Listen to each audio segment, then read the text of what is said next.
George Clarence Flory, and I joined in February 3rd, 1941. The position on the ship was electrician mate. Went through electrician mate trade school, and then joined the Emmons. Okay. And so, when you were on the Emmons as an electrician, what kind of things did you need to do to maintain the electrics of a destroyer?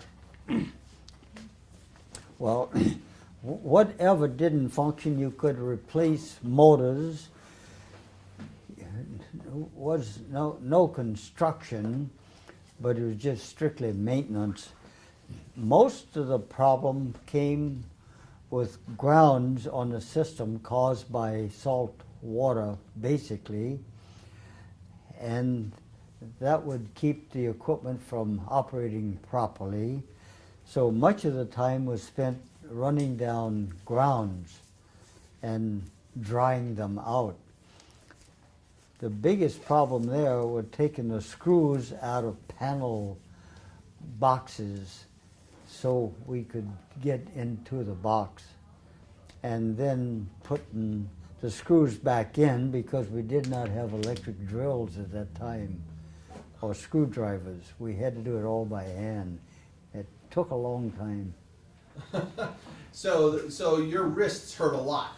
No, the wrist didn't, because we had a lot of time to do it. But it was just the equipment hadn't been developed yet. Now it'd take 5 minutes to take a panel cover off, maybe less, whereas before it would take quite a while. Then you'd have to leave you'd clean out, dry out the inside, and then leave it open for a while if you could, till it dried out, and then replace the panel cover. Salt water in general, and electricity don't mix very well. Kind of a dangerous sport, right? Yes, if you do it incorrectly, it would be. It could be. But otherwise, that it's fun. really was. Are you a plank owner? I am a plank owner. What does that mean? That means that you were one of the first group on the ship when it was commissioned. You were aboard when it was commissioned. Yeah. So you came on board in Boston when it was still a Virgin. Right. So tell me about your first impressions of the ship and what was going on at that time on board. I can't remember that. But we thought it was a beautiful ship. When we went over, we spent time at Boston waiting for it to be delivered from Bath, Maine. And then, as I remember, when we went aboard and it was commissioned, then we took it out for breakdown. Everyone had to go over stuff and make sure it all functioned, and that was a reason for the breakdown, to check it. Did you always want to be in the Navy? Well, I tried to join the Marines. I was 17, so my brother and a friend and I went to New Orleans and went to the Marines. We wanted to join up. My buddy and I were both 17. My brother was 18. We went to the Marines, and they wouldn't take my buddy and I because we were only 17. They wouldn't take my brother because he wore glasses. So then we went across the street to the Navy recruiting station and found out about the skivvy cruise, where you could join when you're 17 and supposedly you're discharged when you're 21. Did that work out? Well, not the discharge. We were in the midst of the war at that time. Yeah. So when you were commissioned to the Emmons, that was before Pearl Harbor.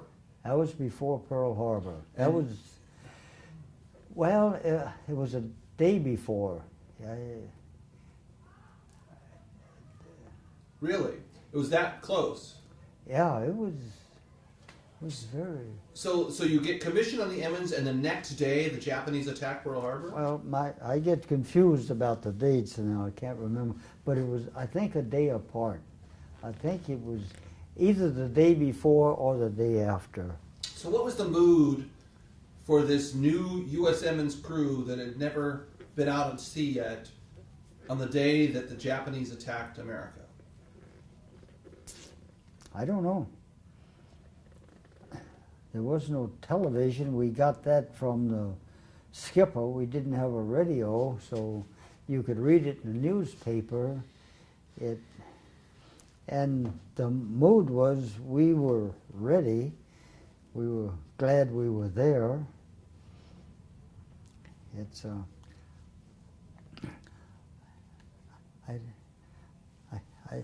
I don't know. And we wondered when we would be put to sea and how long it would be and where we would be sent. We were wondering about that.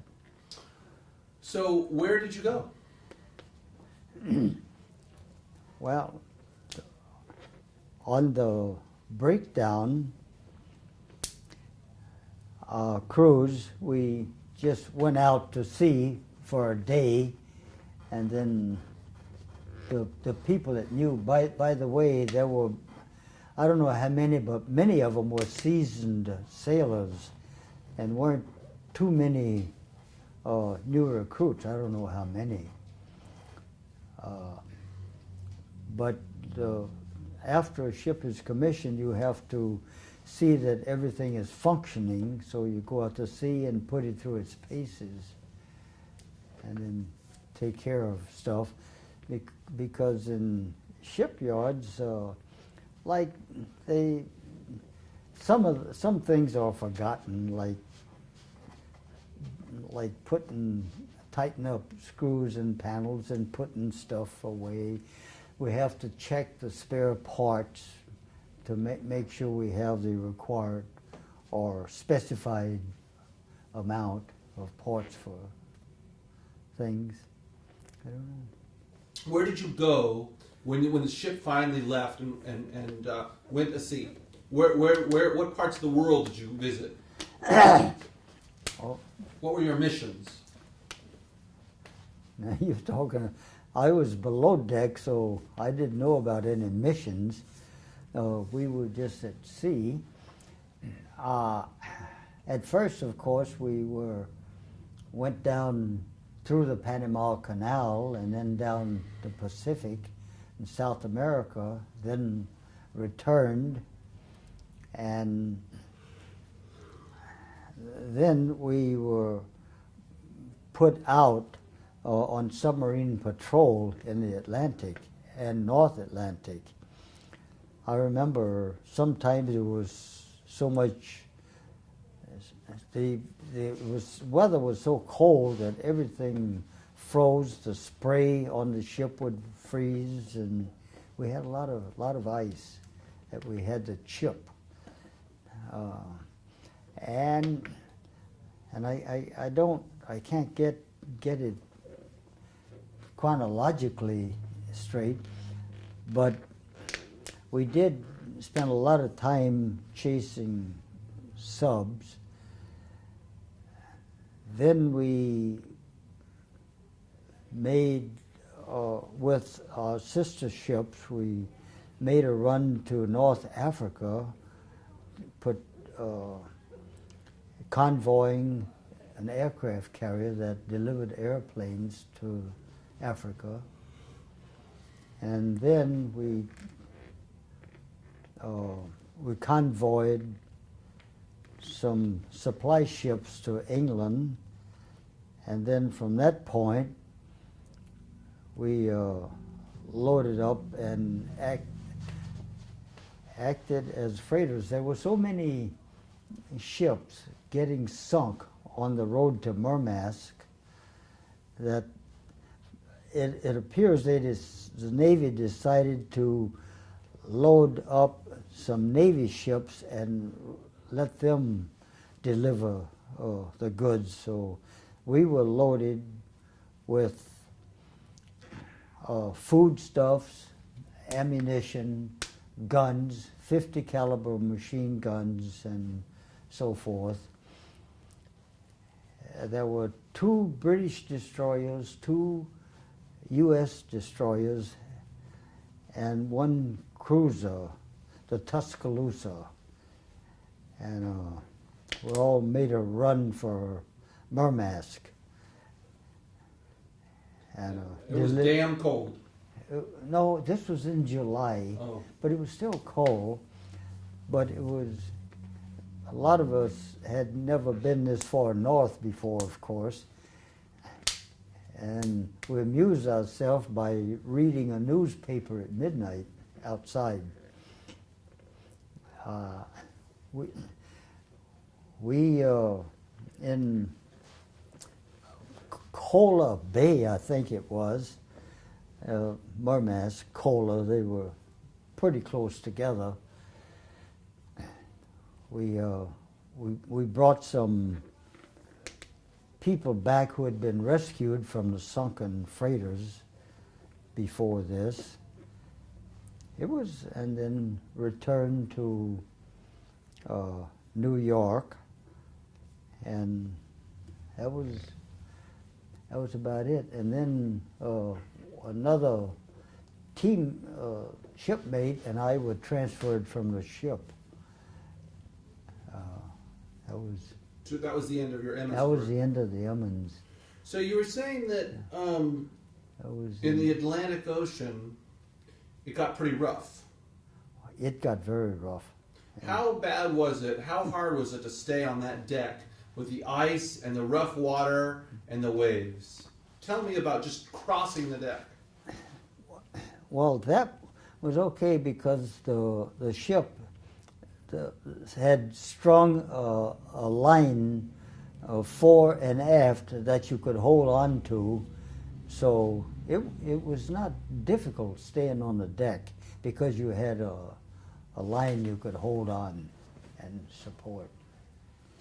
But it was challenging to be battered by the wind and the ice and the water. Give us a sense of the experience. Well, like the ship would shake, it would move apparently side to side when it went down the side of a gigantic wave. And one fellow in particular was thrown sideways out of his bunk. I know that. It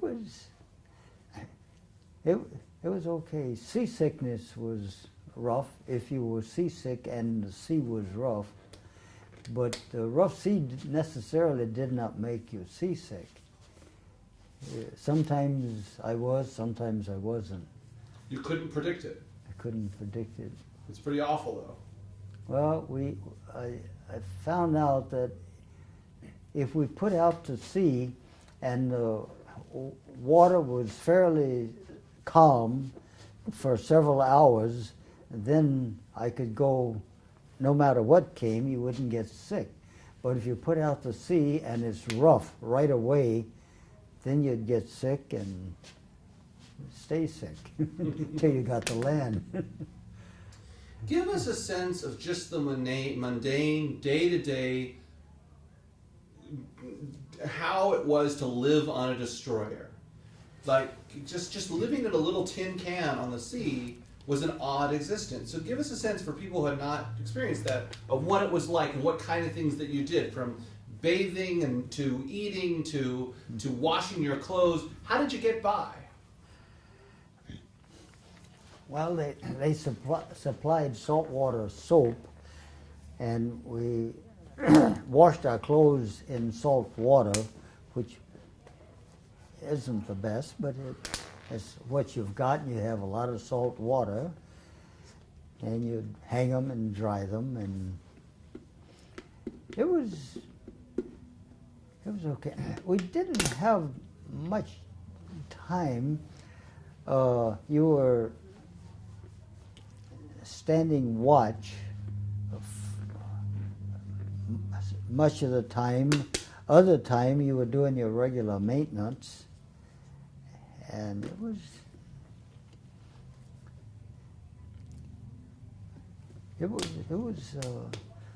something.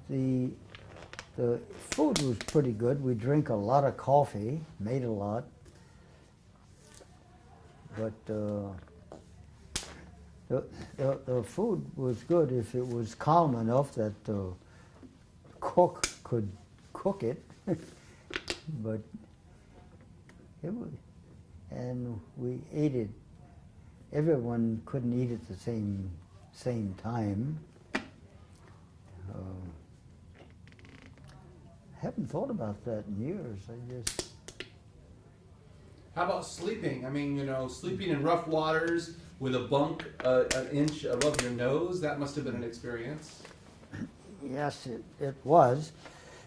And some of us that had bunks near the outside of the ship, depending upon the seawater temperature, you'd get condensation and your bunk would get wet because of the condensation. It was nice in warm, in the south, in warm water because you didn't get condensation then. But when you got up where the water was cold, then it would condense, the air would condense. They had cork, ground cork, that was sprayed against the side to help reduce the condensation, give you some insulation, but it wasn't. It was something. It was unpleasant. It was, yeah. I was thinking it's a good thing that you're young when you go in, because otherwise it would be a little uncomfortable. We could do a lot of things in that we could never do now. So you're saying if you had to go back and live in that again, there's no way? Well, no, you do what you have to do, but it would be difficult. Of course, when you get up until you're 50 or 60 years old, then there's not much of a problem, but sometimes when you get older, it is. So, what did you do for fun? Can't remember. Well, like in England, when we went to Scapa Flow, we'd go over to the British bar on the Orkney Islands, Scapa Flow, and have a beer, and that's not too much. Whenever we'd get liberty in a different city, we wouldn't many times go downtown just to look over the place and see what it's like, see if there's any different food that you can eat. One of the places we enjoyed eating outside was Valparaiso, Chile. That was a foreign country that I felt was as close to the United States as any of them. It was very nice. The people were nice. The food was good. You didn't have problems with eating it without washing carefully. It was very nice. Any guys go and have liberty and wreak havoc and whine women's song? I don't know about that. It's 60 years later. You can say it now. Nobody cares. Well, we never raised havoc because we didn't.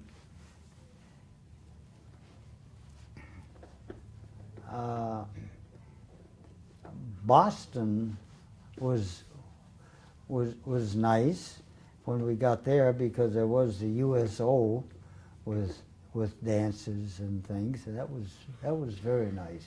Now, you didn't have a girlfriend when you went into the Navy, right?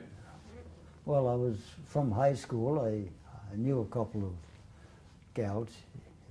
Yes. But nobody was waiting for you to come home. No. So you were a free spirit. That's good. That's good. So, That's good. I'm just trying to get a sense of your sort of, other life besides working all the time. Well, yeah, it all depends. The Navy pay for the enlisted man back then was pretty low. You didn't have a lot of money to fool around with, so a lot of things were limited. And it made a difference. And you had to save money so you could buy transportation back home if you ever got a chance on leave. So it was different. Did you get any letters from home, parents, things like Oh this? yes, my mother wrote me quite frequently. So I knew what was going on and so forth. Was anything shocking happen back home while you were away?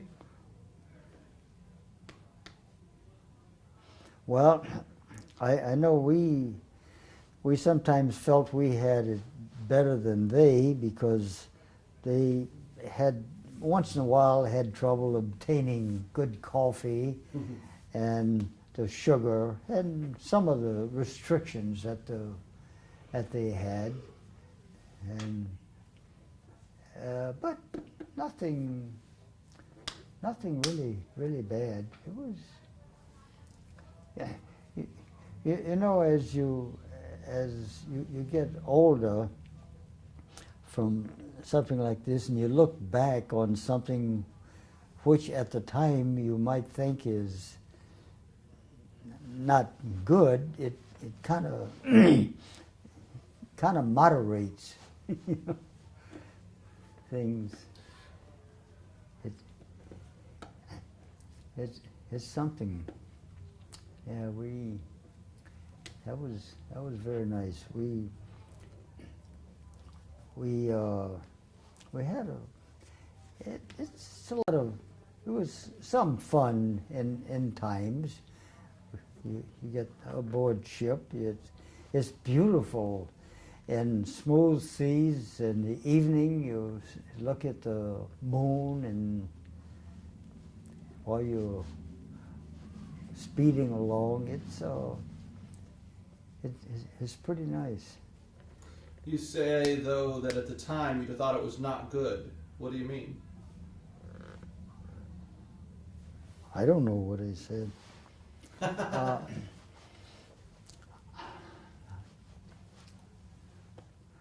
No.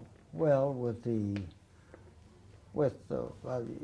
we were all apprehensive because you didn't know when somebody would fire a torpedo at you or something.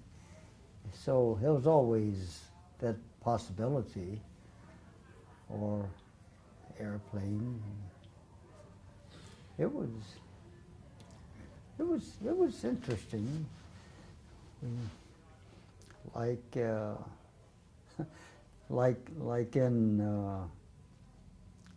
in Russia, when we got there, the captain tried to find someone that would take the equipment that we had brought. And as far as I know, they had at first had a little difficulty, and it seems that the Russians didn't really care too much about the food that we had brought. They wanted the guns and ammunition. That was life to them.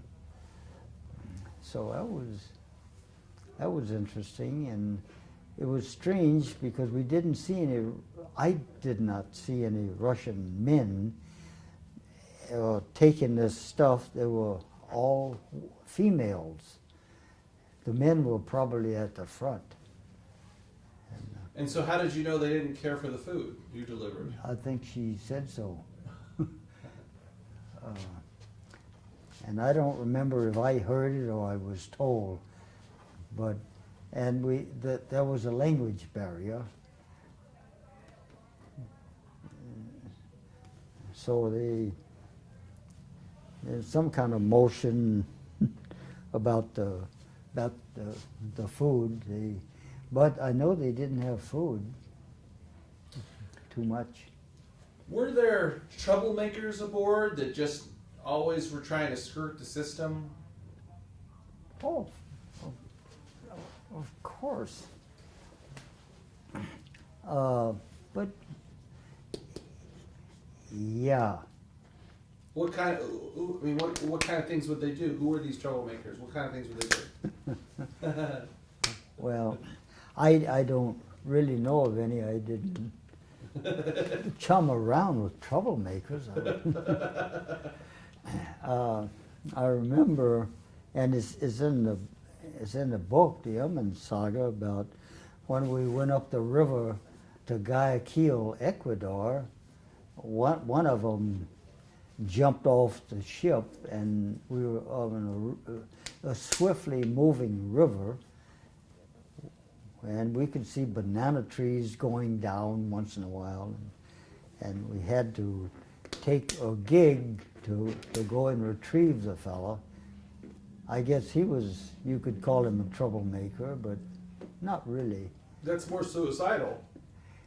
Something like that would not be good. Getting hit by the propeller would be kind of a game over. Well, yeah, that would be it. But I don't remember if we were docked or what. I think we were docked. Not docked, we were anchored out in the middle. Yeah. That was something of a muddy, fast-moving river. God, it was a big one. What about, were there bullies on board? I don't think so. I didn't know of any. I wasn't aware of any. Any rivalries, any fights that would go on?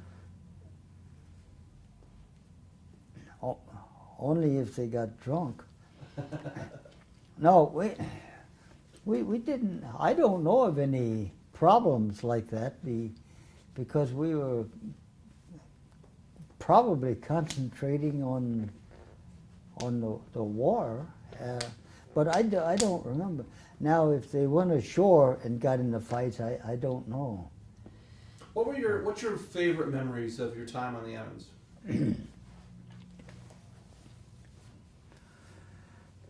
That's a good question. I don't know. Well, probably the time, if we had some time,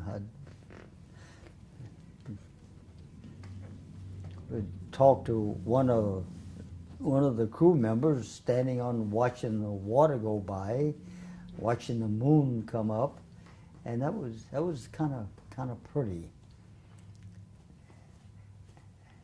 And Jay and I had some time to stand together and talk once in a while on the deck and watch the water. It was interesting. This is Harold J. Harold J. Yeah. What would you guys talk about? Oh, he told me about California, and he had been an electrician, I guess, before, and something about his life. Can't remember too much. And what he's going to do when he gets out. Go back to be an electrician. Were you an electrician when you left? Did you become an electrician when you left the Army or the Navy? No, I went to college and got a electrical engineering degree. So when I got, so that was to my benefit. That was very important. Tell me about the day you heard that the USS Emmons had been sunk. Well, I got a letter with a picture from Time magazine or something like that showed the drawing of the Emmons, and with the announcing or write up about its sinking. And from what I gathered, everyone aboard had been killed.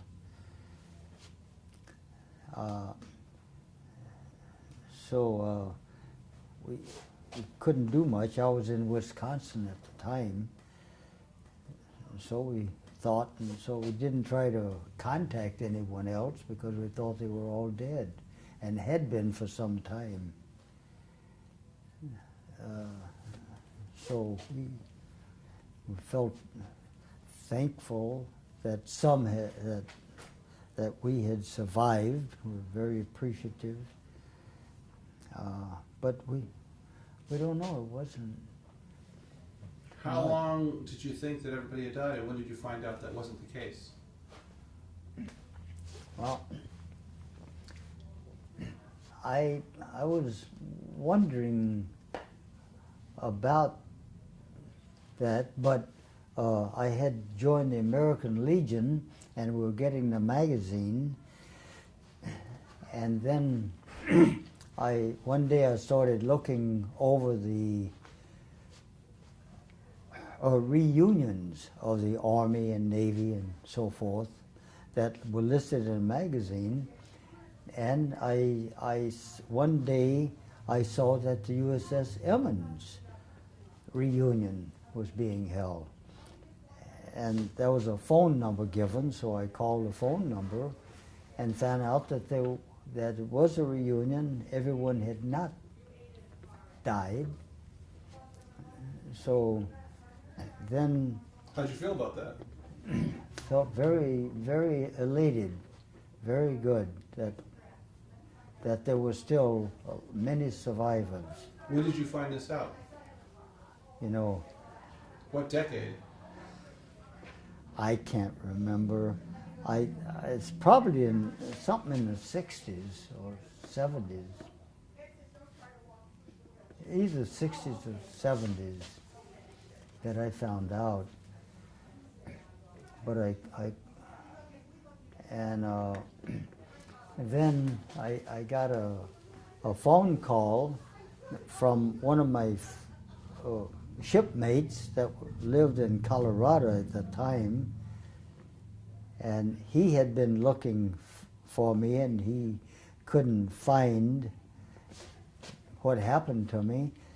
But then, because of this American Legion magazine, the person I had called on this, I had joined the Emmons group then and gave him my name and address and phone number.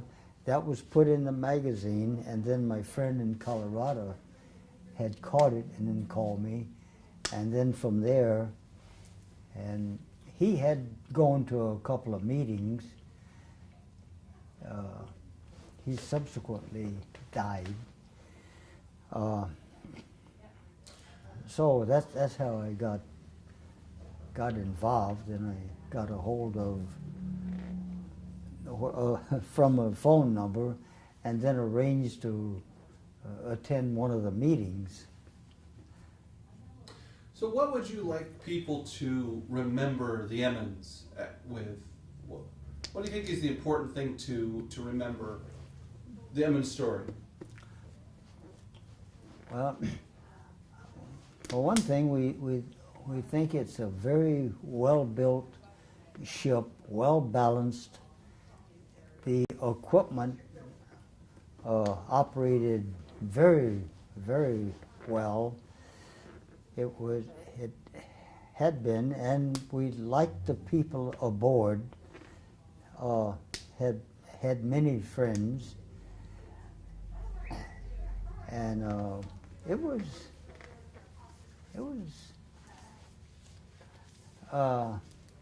but it was something to remember, and I think to be proud of that ship, because we loved it. I can't.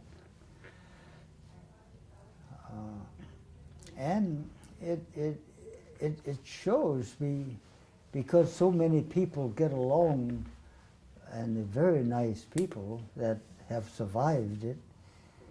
And this, I think, is strange, not strange. This is very good, but I don't